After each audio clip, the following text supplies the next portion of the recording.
Des événements comme l'UTMB qui assurent un remplissage sur une semaine, sur une période qui, rappelons-le, avant était une période vide, puisque la fréquentation s'arrêtait après le 15 août.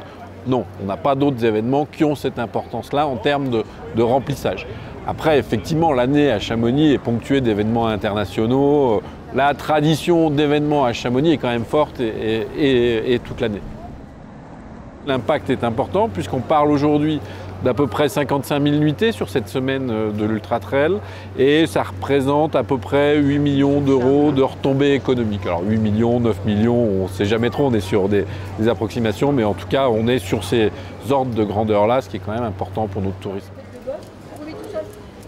Quand on parle retombée économique d'un événement, on pense surtout retombée économique pendant l'événement. Et ce qui est important, c'est qu'un événement, c'est aussi un support de communication et un support de fidélisation de la destination auprès d'une clientèle très très ciblée. Et c'est vrai que les organisateurs ont fait passer depuis quelques années un questionnaire coureur. On s'est intéressé un petit peu à la fidélité des compétiteurs vis-à-vis de la destination. 86% déclarent vouloir revenir à moyen terme et 27% déclarent vouloir revenir déjà dans l'hiver qui suit.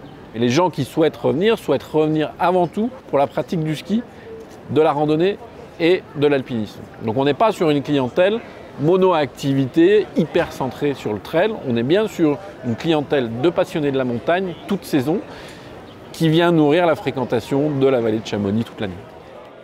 C'est une belle fête, c'est une belle fête sportive, c'est un vrai événement avec des vraies retombées touristiques, mais il faut trouver le juste milieu et faire en sorte que ça soit perturbant ni pour la ressource naturelle qui est notre fonds de commerce, ni pour les habitants qui sont aussi là et qui vivent à l'année dans la vallée.